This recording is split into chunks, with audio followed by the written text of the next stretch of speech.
Due to the graphic nature of this program, viewer discretion is advised.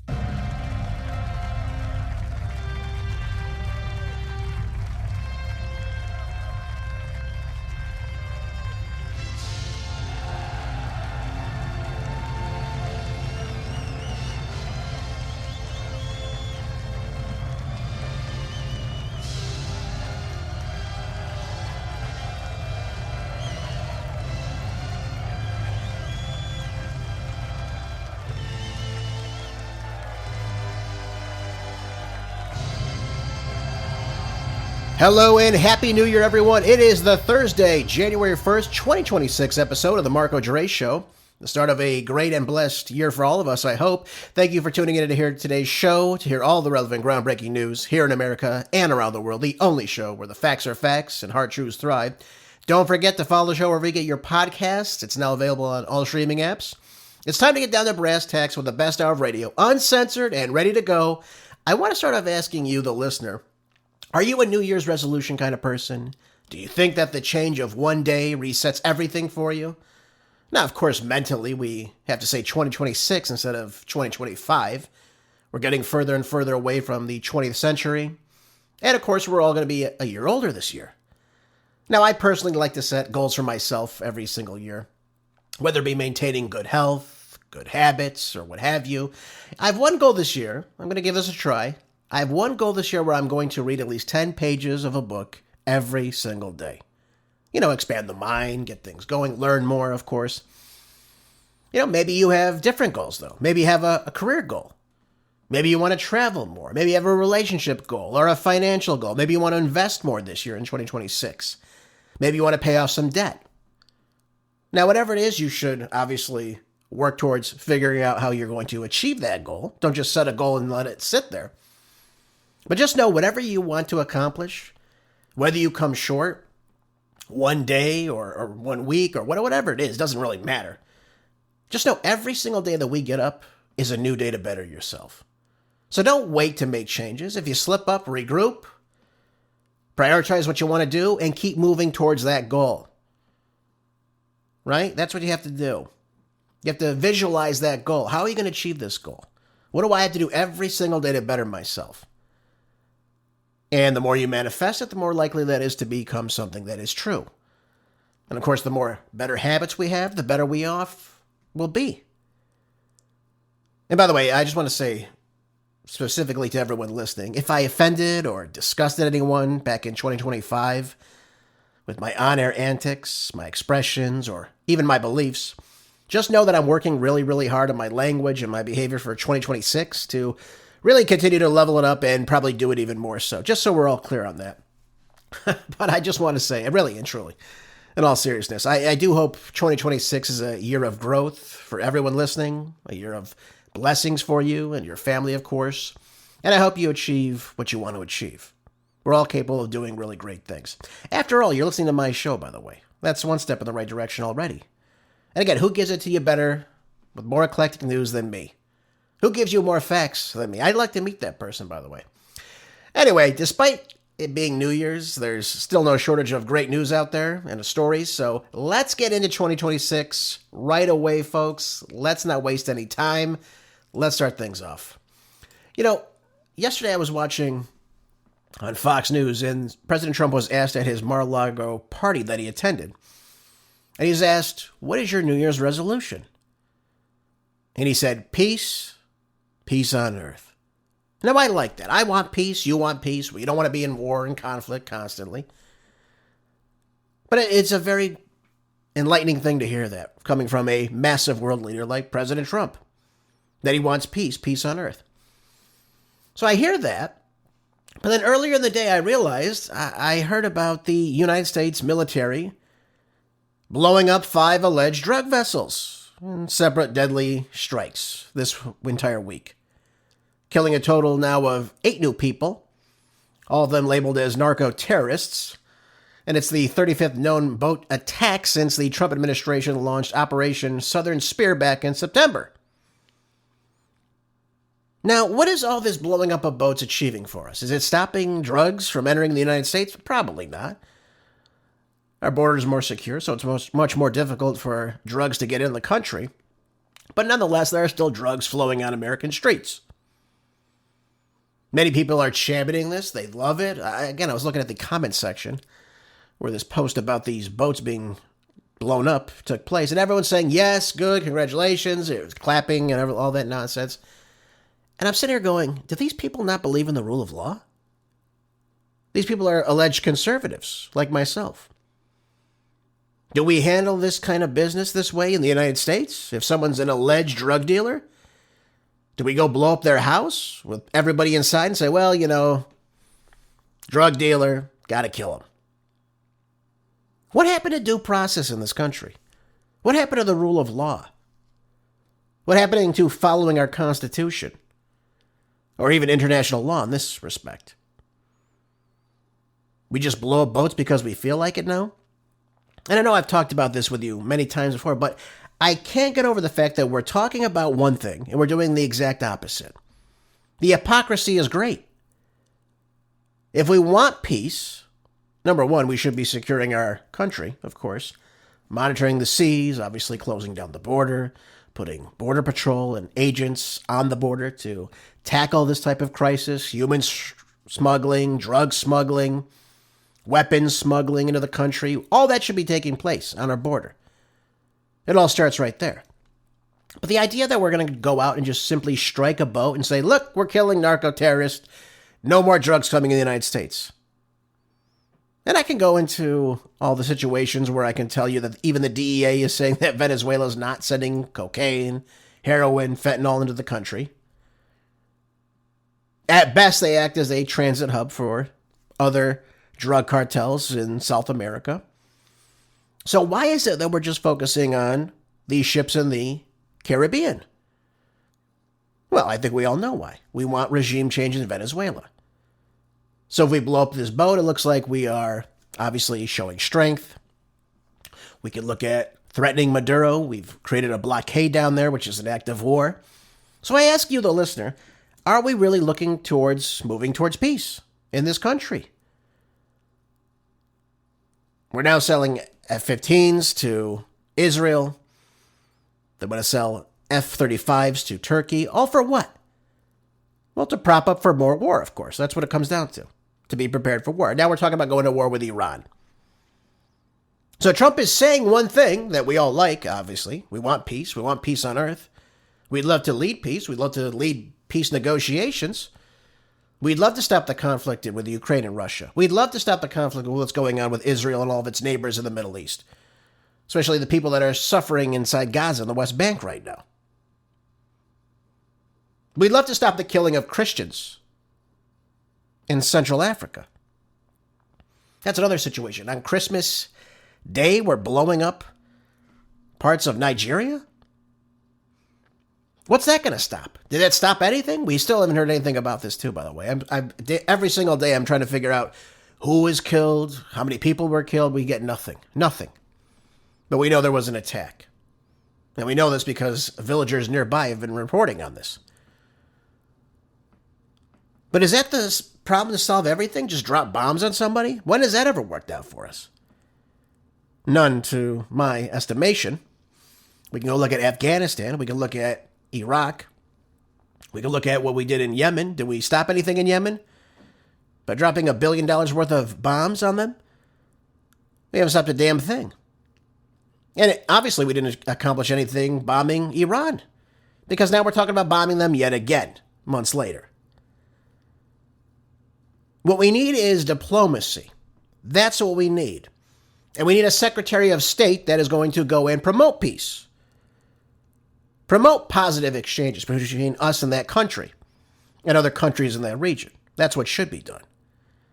That would be promoting peace. And again, we talk about the money that we give to the UN year in and year out. Where is the promotion of peace by the UN?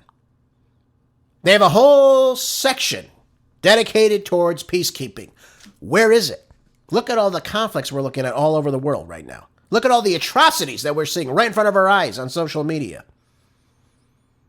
It's not difficult to go on Instagram or TikTok or Facebook or any of these other apps. YouTube. Listen to people that have gone to these regions. Look at the documentation of what's happening? People living in makeshift tents on the beach where there's flooding, where it gets down to 45 degrees at night, where they're not allowing humanitarian aid into this territory. People are getting killed every single day. We hear doctors talking about treating children and receiving children that have gunshot wounds in the head and the chest. Where's the UN? Where are they? Nowhere to be seen. So, I see these articles. We look at them. We hear that we want peace. And then we see things like this. Killing people that have, again, not been charged with anything. We don't know who's on these boats. Yet we're told time and time again we're killing drug dealers. Well, again, folks, I'm sorry to say this to you. I know most of you probably don't want to hear this. I know we want a quick, simple resolve of all this. But you cannot kill your way out of this.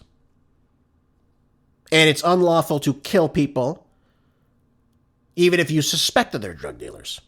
You have to actually charge them with a crime. That refers to United States constitutional law. That refers to international law. And obviously, we're a bigger nation than Venezuela or the other countries in that region. But it's not right to go out and continue to bomb people. I told you the story from John Kiriakou of the foot in the boot that was found in Trinidad that was identified as a Trinidadian fisherman. Now his family wants answers. Well, here's the answer. We blew up the boat. Obviously, our intelligence was wrong, right? We keep hearing this from the CIA, right? Filtering this nonsense to us. Well, the intelligence told us these are narco-terrorist boats. Really? Well, how many times has the information received by our intelligence community been wrong? Many times. Go look at Iraq.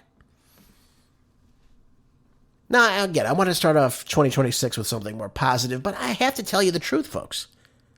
I can't say this, look, peace. We're going for peace. Everything should be great now. And then, of course, we see this again, happening all week. Again, the death toll is going to be over 110 people killed by our United States government with our taxpayer dollars. Where is the due process? Why are we so set on going to war with Venezuela? Now we're talking about the CIA conducting land operations inside the country. We haven't seen that before, have we? Yeah, this is not going to end well, folks. I'm just going to tell you, 2026, we're going to see a lot of conflicts starting to heat up, and they will come to fruition like what we're seeing in Venezuela.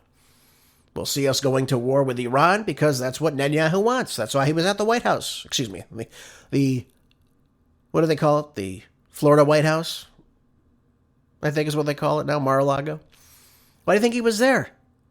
Getting what he wants. The U.S. to say, yes, we approve of you going to war. Yes, we'll give you these F-15s. Yes, we'll back you up in this.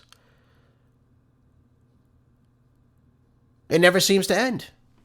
Oh, by the way, the deadly attacks were ordered by none other than Defense Secretary Pete Hegseth, of course. No shock there. No shock, of course. By the way, I want to talk about this article by Paul Craig Roberts. Let's set things right in motion. Let's see how 2026 is going to be coming to a T here. By the way, the wokeism is going to kick up too, by the way, just so we're all understanding this. He wrote, Democratic idiocy at work in San Fran schmucko. Yep, always. Always. Anytime you want to see liberalism in its purest form of stupidity, go look at what's happening in San Francisco. Just take a look. He begins by saying, at times I've expressed doubts whether Americans have had enough sense to continue to survive as a people, and they just keep proving my doubts justified. It says here, the London Daily Mail reported yesterday that San Francisco voters elected a mayor who has just sneaked through a reparations bill that gives each black resident in San Francisco $5 million to compensate the affected population for the decades of harm that they have experienced. Now, what the hell does this mean? You're telling me there's no affluent blacks in San Francisco? I beg to differ. Look at this. It says researchers at Stanford University calculate that reparations will cost each white, Asian, and Hispanic resident of San Francisco $600,000 each. Not bad. Does anyone else have $600,000 laying around they want to give me? I could put it to good use. The moronic mayor, Daniel Lurie, nobody knows who the hell this guy is either, by the way. Who is this guy? What has he done for the city before becoming mayor? Look at this. Elected by the city's residents somehow, admits that the city's budget has already $1 billion in the red. So now we're deficit spending. So indicative of our leaders, yes? Lurie says that the deficit prevents the city from allocating any funds for payments of reparations. He says he's now relying on outside donors or the federal government to fund his reparations bill. Will there be riots when the blacks find out there is no money left from which they receive this payout that they're being offered? $5 billion payout. Unbelievable. Unbelievable. Again, you're talking about righting a wrong, which I guess what he's referring to is slavery. I guess that's what they're going for. Again, I don't understand this. The decades harm they've experienced. Where? In San Francisco? What harm? Seriously, what harm are they talking about? Let's name it out. What has the city of San Francisco done to blacks in the last 6 decades? By the way, which all have had Democratic mayors, by the way. Which mayor was it, too, by the way, that oversaw this? Was it Diane not doing too Feinstein? Was it John Shelley? Who was it? Was it Willie Brown? He was black. How come Willie Brown didn't fix the wrongs that were being done to blacks in San Francisco when he was mayor from, 96 to 2004? Do we need to go look at Gavin Newsom, who succeeded him for the next 7 years? What did he do to cause decades of harm to the black population in San Francisco? You tell me. This is just another, again, cop-out. This is a way to get more votes and garner more votes, obviously. Again, they're probably alluding to slavery. I'm guessing is what we're talking about here. I'm guessing that's what it comes down to. Again, Gavin Newsom tried to do a pilot program for this. Wasted God knows how much money in that, too, by the way. He wanted to do it for everybody in the state of California, a state that never had slaves at all. Yep. By the way, I just finished a book, too, on the secession issue of the Civil War. Never mentioned California having slaves. I can't figure it out. Makes no sense. But never underestimate Democrats' wokeism, folks. Never underestimate it. It said that the $5 million payout for each black claim does not satisfy everybody. Some desire an additional city-funded homes for blacks, debt forgiveness, and a guaranteed annual income of $97,000. Again, why go so low? $97,000 in San Francisco is a drop in the bucket for what you need to live in San Francisco, which is easily probably somewhere around $400,000 now. Every home in San Francisco, by the way, is over $1 million, well over $1 million now. But, SNAP's not enough. Welfare's not enough. None of it's enough. You just got to keep doing more, folks. And how are you going to come up with the money? Well, now you've got to go to private donors. Who is going to fund this? Who's going to give the money so that every single black resident of San Francisco can have $5 million? Why stop at $5 million, too, by the way? I'd feel a lot better if I had $10 million in my pocket. Wouldn't you? Would be nice. 8 figures in your bank account? That would make me feel good. Yeah, the payout now awaits the return of the Democrats to power in Washington. Now they're trying to look, obviously, for the federal government to give them a handout for this. He says here, though, he continues on saying, decades ago, I was at Stanford University. He said San Francisco was a prosperous and clean city. God knows how long ago this was. Years of Democratic rule have reduced it to its present plight. The same thing happened to many other cities, such as New York, Minneapolis, think Los Angeles, among other once beaming cities in this country. I think I may have told you this. Maybe I haven't. I don't know. This was a couple months ago, for sure. I was looking at old footage of San Francisco from, I believe it was 1955.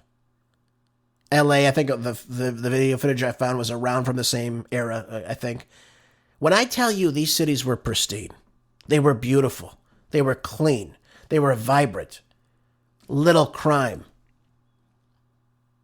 It almost made me want to start crying. I said, how could we have been reduced to this? How are we seriously reduced to this nonsense? How are we told that we're living in a shining city on a hill when we're dealing with the nonsense that we're seeing right now in our major cities across the country, by the way, many of which are democratically run. Just thought I'd share that part with you.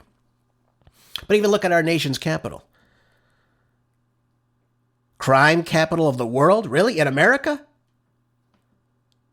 Can't even go down the street? Of course, now President Trump's had to clean that up. But look at this. Look at what we're dealing with. Look at Portland, by the way. It used to be a beautiful city. Look at that now. A mess. Seattle, same thing. I mean, the left has destroyed this nation. They've destroyed the cities. They've ushered in, obviously, the illegal invaders. And things get worse, and they get worse, and they keep getting worse. Then you add in what the Federal Reserve does, and it gets even worse. But it just shocked me. I said, how could they have destroyed California? You had clean streets, clean sidewalks, clean storefronts. Now we see what? Spray paint everywhere, decadence, filth, dirt. We're even seeing feces in San Francisco now. Many other cities as well. The homeless population. I mean, this was foreign in 1955 when this video was taken. Yep, they're no longer clean. They're no longer prosperous. Let me just tell you that much. But he says, one more Democrat regime in Washington will just about do it for America. He says, I believe we can rely on the ignorant mob to complete America's suicide. He said, as government at every level puts America fifth after Israel, after immigrant invaders, after blacks, and after the grifters from whom state, local, and federal budgets are appropriated, I find myself wondering if 2026 will be America's last year. Well, I don't think it'll be our last year, folks. But we are certainly moving towards unprecedented times. Look at our debt right now. Approaching $39 trillion. How do we pay that off? How do we do that? Look at our cities. I don't think I need to keep describing it to you. You've seen this. How can we look at these examples and say, you know what? We need to keep giving foreign aid to a plethora of different countries when we're not even taking care of our own cities. And again, if we could print out money and just keep giving it up, Israel, Ukraine, Jordan, Egypt, all these other countries, putting this in the UN budget, putting this in this budget, funding this, funding that, giving aid to Mexico. If we're able to do all this for these countries, why can't we just print out the money? It's all fiat currency anyways. It's been that way since 1971. Print it out and give the money to the city so they can rebuild. So they can repave the streets. But we don't do that. We don't care to do that. Well, they don't want to do that. They like the cities the way they are, in complete decadence. It's very, very sad to see this, folks. And, again, 2026, we want it to be a good year. We want it to be a prosperous year for us. But look at what we're up against. Look at the dunces that are in charge of which we're up against. They don't give a damn about our major cities. They don't give a damn about the country. They don't care about the border. They don't care about the citizens' safety in many respects. They don't care about proper public education for children, which again in the United States used to be number one globally. Now I think, God knows where we are. I think we're in the 20s. I want to say we were 24th the last time I checked. But we used to be number one not too long ago. So I think, again, that's indicative of America's fall. But we always have money for war, don't we? Never have money for peace. We always have money for war. And that should upset you, again, as time goes on. It should. It upsets me, so it should upset you. NBC News has this article out about President Trump. It says, Trump says that he takes more aspirin than recommended by his doctors. Some of you may have recognized as of late, he's got these bruises on his hands. Again, he's approaching 80. He'll be 80 this June. But it says here that, according to the Wall Street Journal, he denies falling asleep in meetings. And he says that he's now taking higher doses of aspirin than recommended by his doctors. Because he believes that, I suppose, he's trying to prevent blood clotting. And he said, they say aspirin is good for thinning out the blood. Because I don't want thick blood pouring through my heart. Well, who could blame him? But this idea you're going to continue to take ample amounts of aspirin, I don't think is a good thing. Folks, I'll just tell it to you like that. Again, if you want to do things that improve your blood viscosity, number one, he should be drinking half his body weight in fluid ounces every single day in distilled water. That's what he should be doing if he's really worried about this. That alone is going to help your blood flow much better. Put less strain on the heart, of course. Also, he should be on a good vitamin E supplement, taking that every day. He should be taking magnesium every single day. But really, one of the best things you can do, and I told you this before, drink distilled water. Get rid of all the toxins, get rid of all the calcium carbonate. That's the most of the buildup that takes place in the plaquing in your arterial walls, by the way, just so we understand that. But now he's going to take aspirin? Again, who is advising the president, folks? Why? Why are they doing this to him? He can afford these supplements. He can get a distiller. He can get vitamin E. He can get turmeric, too. That's good for inflammation. It'll stop the inflammation on the arterial walls. You can get a vascular relaxant, too. And take magnesium. Perfect. Again, we don't have to go through this big pharma attempt to save ourselves, folks. You can do natural things that are healthy for your body, that your body craves these nutrients. He's doing the exact opposite. So he says, I take the larger one, but I've done it for years. And what does it do? It causes bruising. Well, that's not good. That means there's blood pooling. That's not good, folks. Just, again, so we're all clear on this. Says that Trump's physician, Navy Captain Sean Barabella, told the Journal in a statement that the president takes 325 milligrams of aspirin a day for cardiac prevention. What the hell's wrong with this guy? Why would you tell him to take aspirin? Right? Again, I saw these articles back when I used to watch TV. Take 1 bear a day to prevent a heart attack. Oh, okay. Or you can do real things. You can eat real foods. You can drink pure water, take real supplements, and you don't have to worry about any of this, by the way. You get a little bit of exercise. I'm sure President Trump, by the way, moves around quite a bit every day. Yeah, he's always going from one place to another, so I'm sure he's getting his steps in. I'm not saying he's got to go out and become a bodybuilder, but it would be nice if they got him to move around a little bit more, get the circulation going. But, they take aspirin because it's an anticoagulant. That's what it is. They don't want the blood coagulating. They don't want it to clot, obviously, especially if he's taken this COVID shot and actually got a real dose of it. But I guess he's concerned about this. Right? Obviously entering, his 80s. So now this is a big focus, of course. He just went recently and got an MRI. He got a CT scan. And everyone's obviously looking to this, saying that he's mentally incompetent now, things of that nature. I don't think Trump is mentally incompetent. I just think he doesn't care anymore when he tells the people. That's what I believe. I don't think he cares anymore. He'll get up there and say whatever he wants. And if you don't agree with him, he'll say it's fake news, and he'll move on to whatever else he wants to accomplish. That's what it comes down to.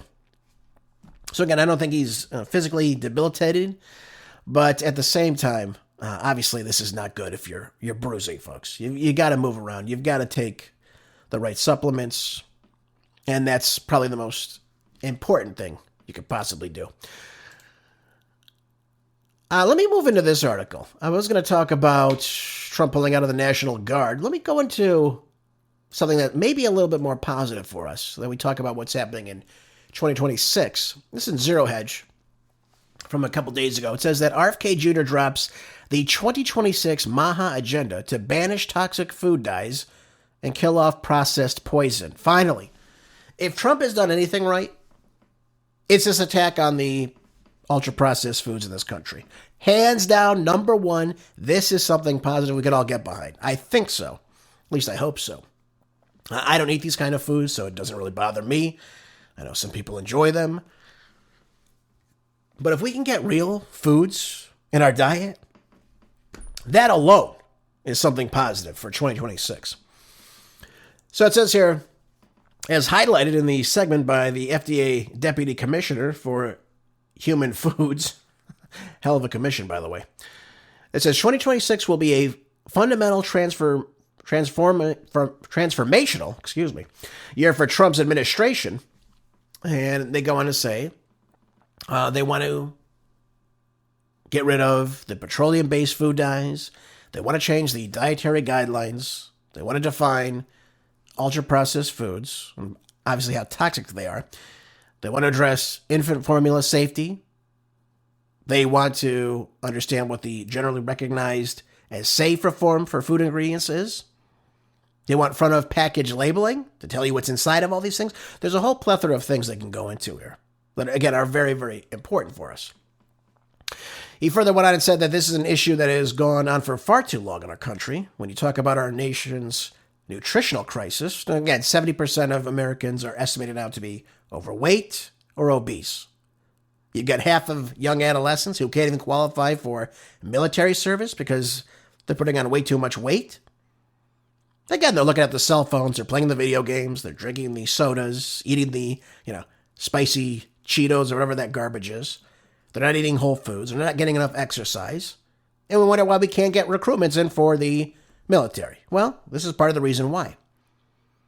And this one might be the biggest kicker too. You've got 15,000 new cases of diabetes in America every single week. Can you imagine that? Again, sugar is added to everything.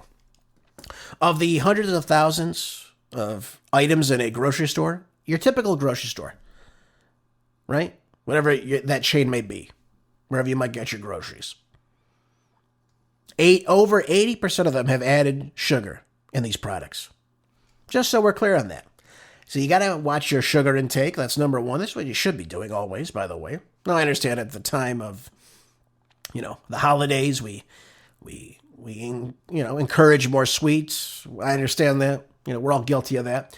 But you got to get your diet under control. You got to. That's number one.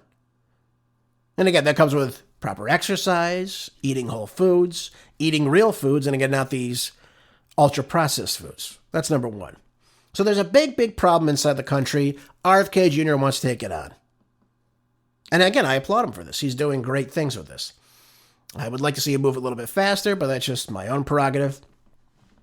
And again, the push comes amid, broader MAHA victories, not with resistance from, of course, the big money interests. Just days ago, by the way, a federal judge blocked enforcement of HB 2354, calling it unconstitutionally vague and halting a state-level crackdown on several harmful additives like red 40, yellow number 5. I mean, these things are so toxic to the body. I mean, again, it's disgusting. But we need to get rid of these things. We need to get rid of these artificial dyes, these colorings that kids love so much. Again, real food. It's not difficult to get real ingredients that are healthy for you. Even if you, again, I buy this kind of potato chip that has 3 ingredients. It's potatoes, sea salt, avocado oil. It's non-GMO. Use sparingly. That's all. That's my motto. Again, I stay away from the seed oils, which again, a lot of these chips always have in them. What do those seed oils cause? Inflammation. Inflammation, right? The tearing of the arterial wall. Then we wonder why plaque gets built up. Well, that cholesterol goes into that region where there's that microscopic tear. It tries to heal the wound. And over time, it builds and it builds and it builds. Then you add in the water, the calcium carbonate, that all goes to that area too. And again, it gets worse and worse and worse. So we've got to start doing things that are beneficial to us, not things that are harming us. Again, that doesn't mean you can't do things in moderation. But when you're doing this day in and day out, drinking the sodas every single day, it's just mind-boggling to me. Absolutely mind-boggling. Again, soda should be the last thing you drink too, by the way. Actually, I made a New Year's resolution back in 2012 Going into 2013, I said, I'm done drinking soda. I'm stopping it. I'm not doing it anymore. And I'm done with fast food chains like McDonald's, Taco Bell, Wendy's, Jack in the Box, Carl's Jr., all these places. I said, I'm not going to any of these places anymore. And I'm happy to say, what is it now? Year 14? I'm still on the same track. So, folks, again, make a diet plan that you can follow, of course, but stick to your commitments. If you say, hey, no soda, I'm not drinking soda, no one's forcing you to drink soda. No one's forcing you to go to McDonald's every day or every week or to Taco Bell or any of these other places that have these, there's no nutrient-dense food in any of these places. Many times you're eating just simply processed garbage is what it is, really. And it's such a low standard, folks. So let's do things that are good for us. Let's do good things for your kids, too, by the way. Start feeding them real whole foods. When they complain, you can say, hey, this is what we're eating. This is what we're doing now. You are the parent. You are in charge. But now we have 1 in 30 kids now diagnosed with autism.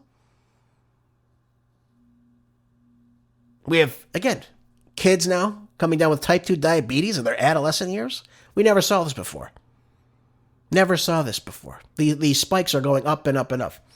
And at the same time, you're looking at the same category with the food pyramid, by the way. Well, that's another major problem, too, by the way. We shouldn't be consuming so many servings of carbs every single day, or refined carbs, rather. But we should be mostly consuming good fats and good proteins, not trans fats, of course. But you want to eat real food.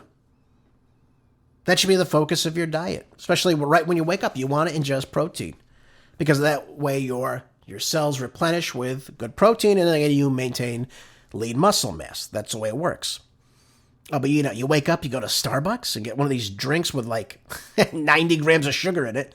Then you wonder why the kid's wired. You wonder why you're wired. You wonder why the kid's gaining weight, why they can't sit still. We've got to look at the diet, folks. Everything comes back to the diets. And again, I think it's a great thing that he's looking at a lot of these colors. These colors are toxic. They cause cancer in many regards. Let's stay away from it. They cause attention problems in children. Let's get away from this. Let's move on. Let's do the right thing here. Okay, all right. Anyways, let's talk about Trump again. Moving to pull the National Guard out of Los Angeles, Chicago, and Portland. Yeah, well, who didn't see this coming? It says here, the President Trump says that he will end the deployment of National Guard's troops in Los Angeles, Chicago, and Portland, all democratically run cities, by the way, that have been engaged in months-long legal battles with the White House. Says that the withdrawal announcement came shortly after President Trump's administration suffered a loss at the Supreme Court in litigation over his troops in Chicago. The office of the California Governor Gavin Newsom, Dunce, it says Democrat, Democrat, said that the courts prompted Trump's withdrawal and that Trump's rambling here is the political version of "you can't fire me, I quit."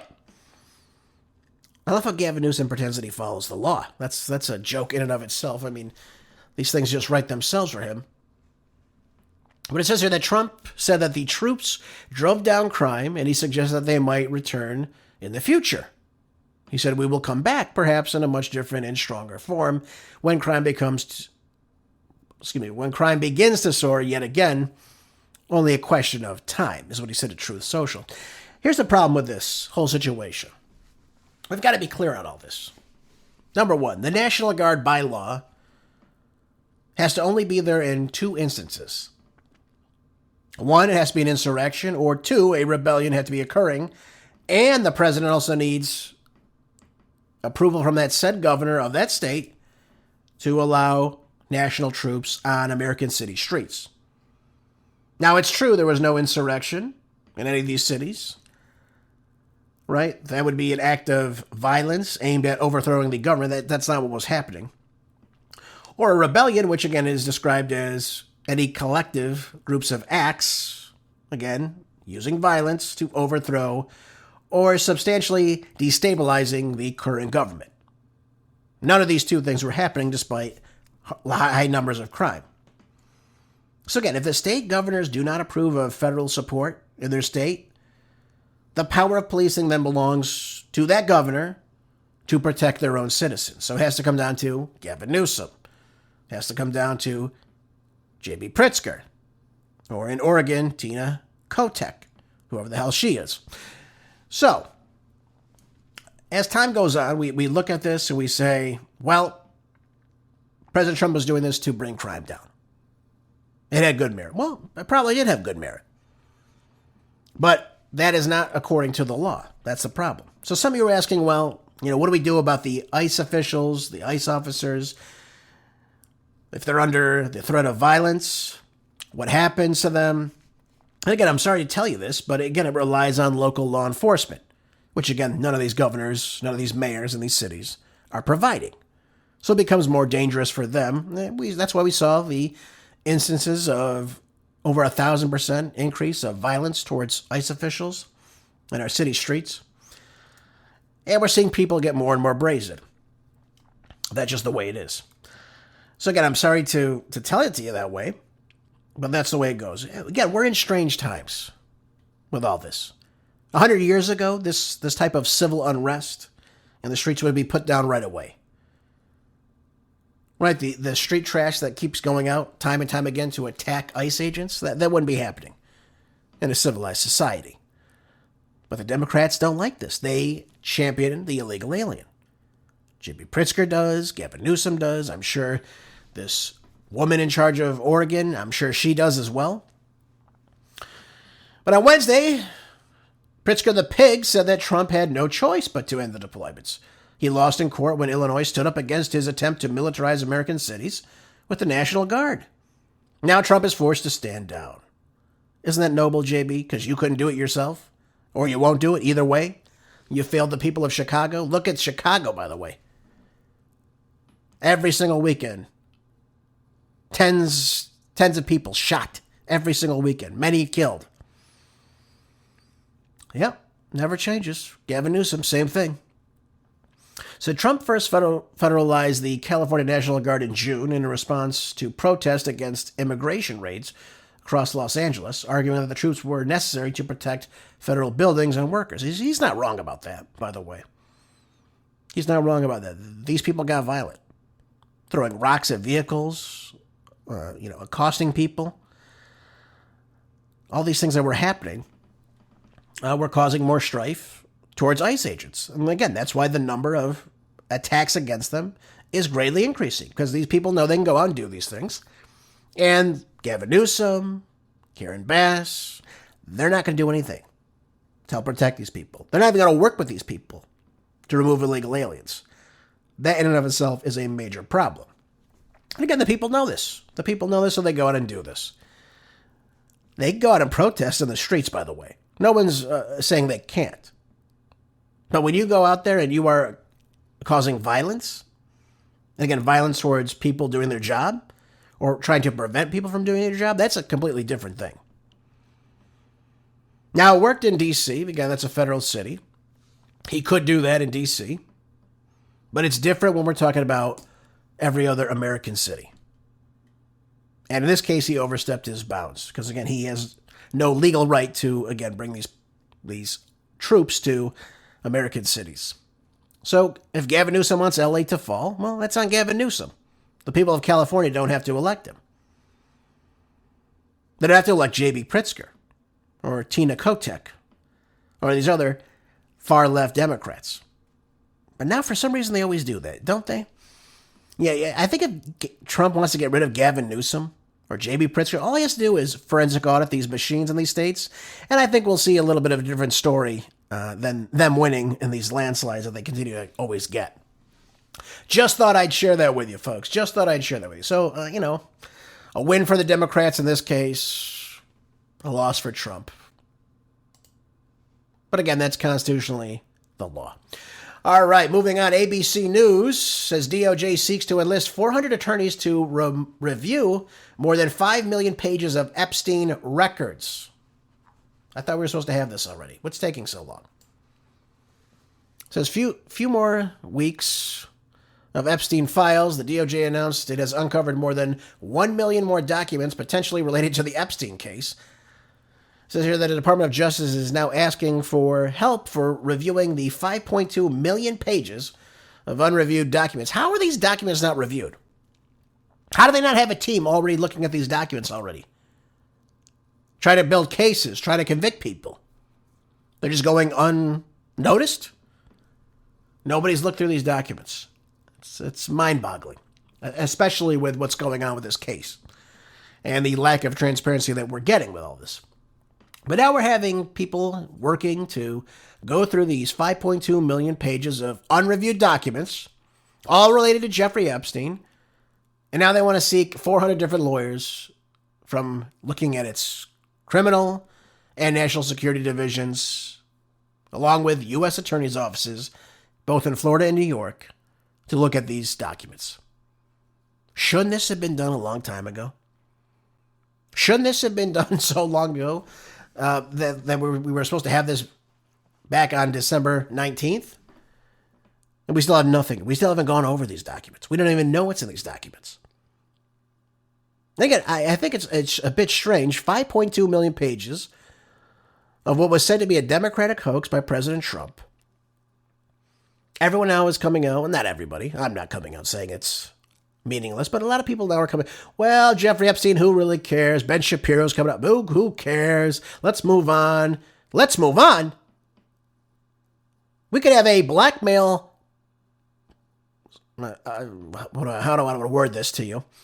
A blackmail of politicians, of entertainers, of actors, politicians alike, all these people, all these big donors, committing crimes against children, sexual abuse, sexual assault, God knows what else. And we just want to brush this away? I thought it was a Democratic hoax. I thought it was all just made up. I thought it was just Jeffrey Epstein. Let's get the information out then. Why don't they want the information to come out? That's what you need to ask yourself. And the reason, of course, is they're trying to protect somebody or some people or a whole group of people. Maybe not even people in the United States. That's just another, fuel for thought there. But now we have Deputy Attorney General Todd Blanche telling ABC News that the Chief Justice correspondent, Piers Thomas, in an interview this month, said that the DOJ had already nearly 200 lawyers working to review the files. Again, these were supposed to be out in its entirety by December 19th. They're just all of a sudden coming in and saying that now we need to go start doing this at the last minute. Get ready for more redactions, of course. That's what you need to look forward to this. Or get ready for them just simply not to release it. They'll simply tell you, well, we can't release these files, they're classified. And you get your pages with the redactions. Maybe you get a photo here and there. Maybe you get an email about something. Again, most of that will be redacted too. Alleging to some actors or something along those lines. But what do we really find out so far? Do we find out anything new? Even these pictures of Bill Clinton on this island or wherever it may be. Do we find anything new about these people? Is there any investigation into these people? Wouldn't you get Bill Clinton, since he's in all these photos with Ghislaine Maxwell, wouldn't you bring him in and sit him down and say, listen, you knew Jeffrey Epstein, you knew Ghislaine Maxwell. What did you see, Mr. Clinton, on this island? Did you see these people? Did you see these women? And then you show them the pictures. You're photographed with one of these women, sir. Whatever happened to her? Now, again, do I think this is going to happen? Of course not. Well, I wouldn't. But this is how you build a case, folks. This is how you build a case. And we're not seeing that happen because God knows why. But they're definitely trying to protect people. And that, of course, in and of itself is really, really sad to see that. Yep. And again, we thought we were going to get transparency.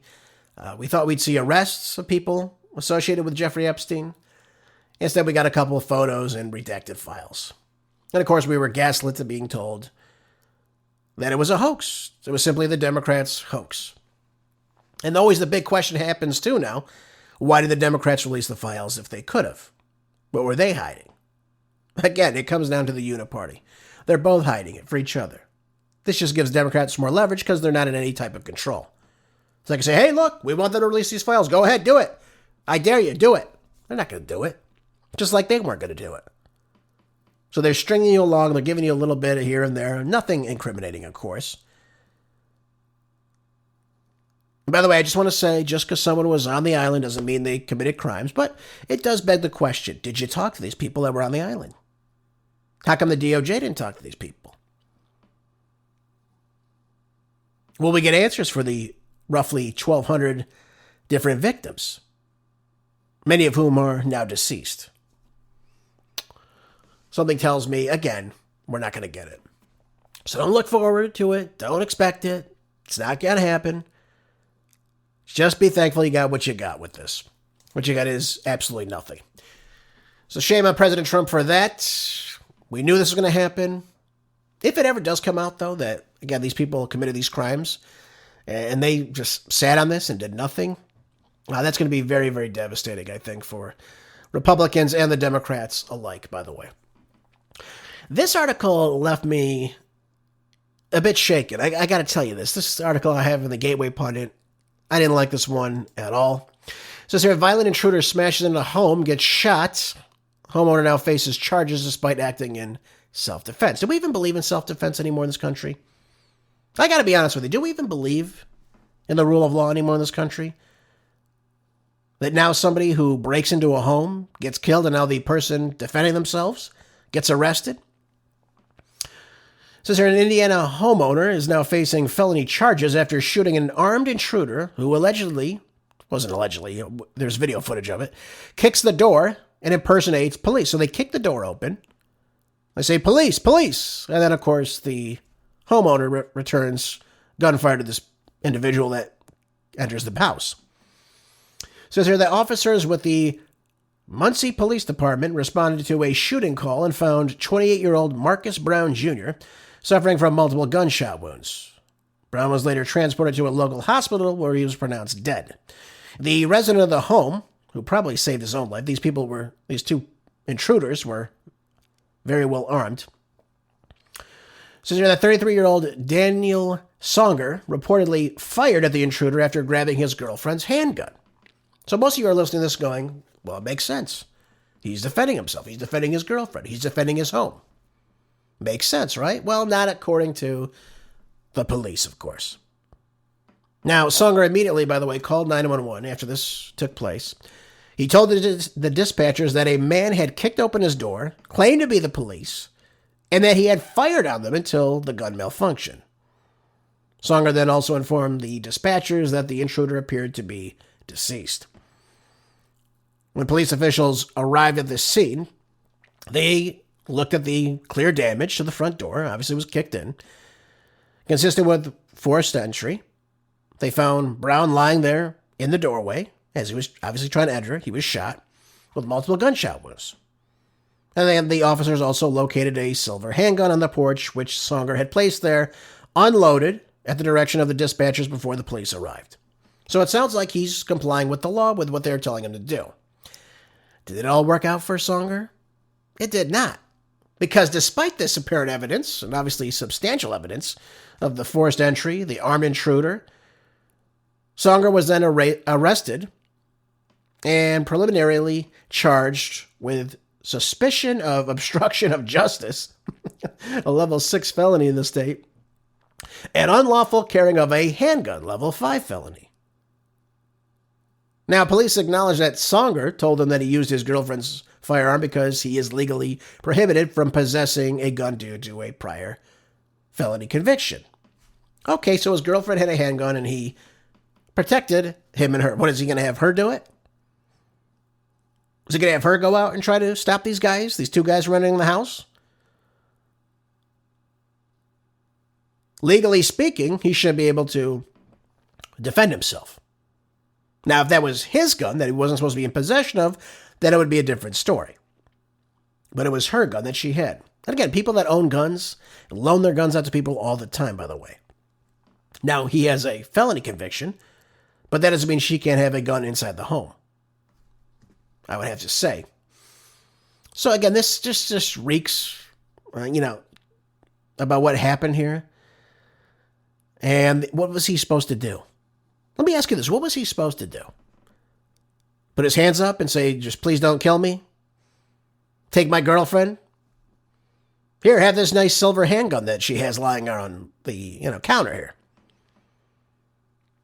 Play victim? Is that where we are as a country now? That someone could break in your home and now this person is the suspect, the person of interest. Now, the police department is saying the investigation is still ongoing. I don't really know. I mean, again, they have a dash cam footage of this, or a doorbell cam footage of this. The guy clearly breaks in. He clearly pretends to be a police officer. And this man defended himself and his girlfriend. How far have we fallen in a country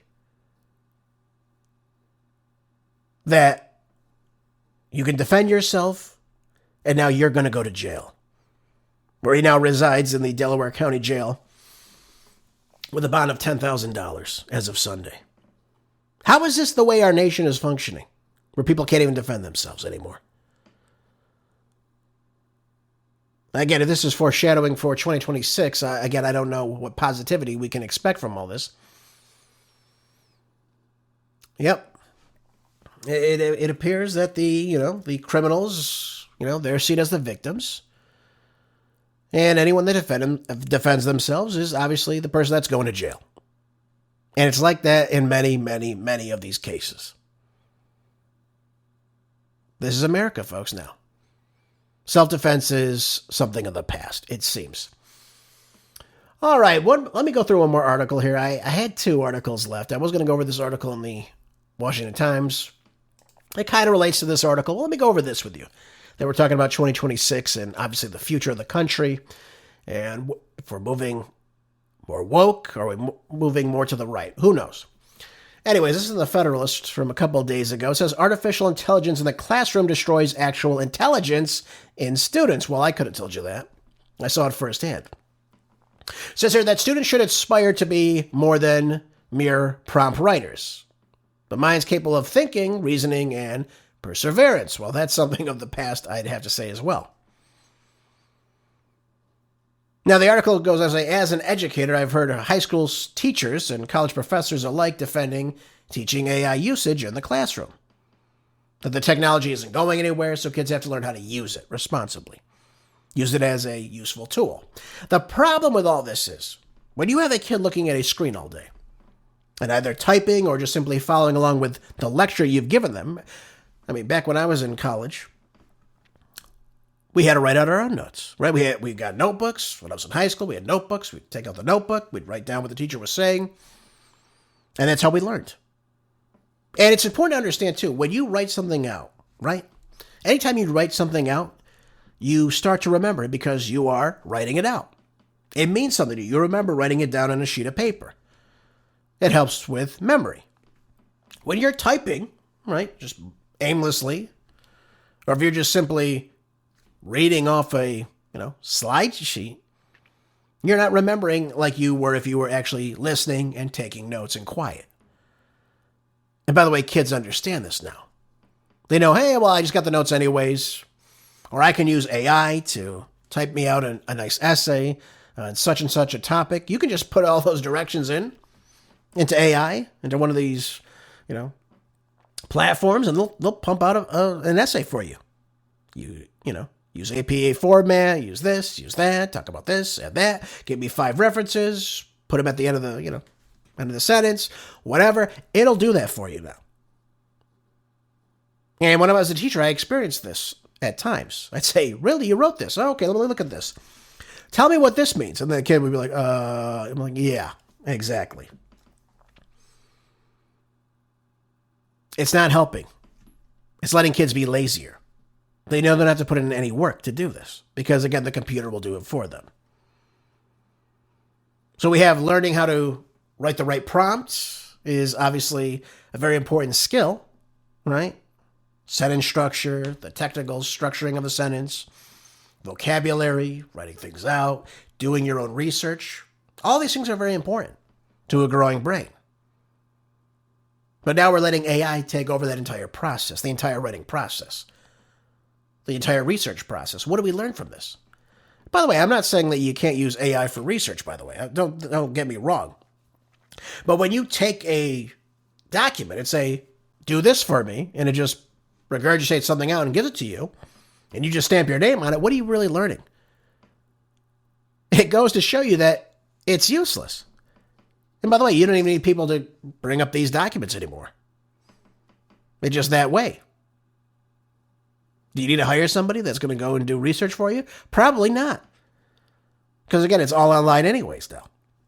So that's a big problem in and of itself.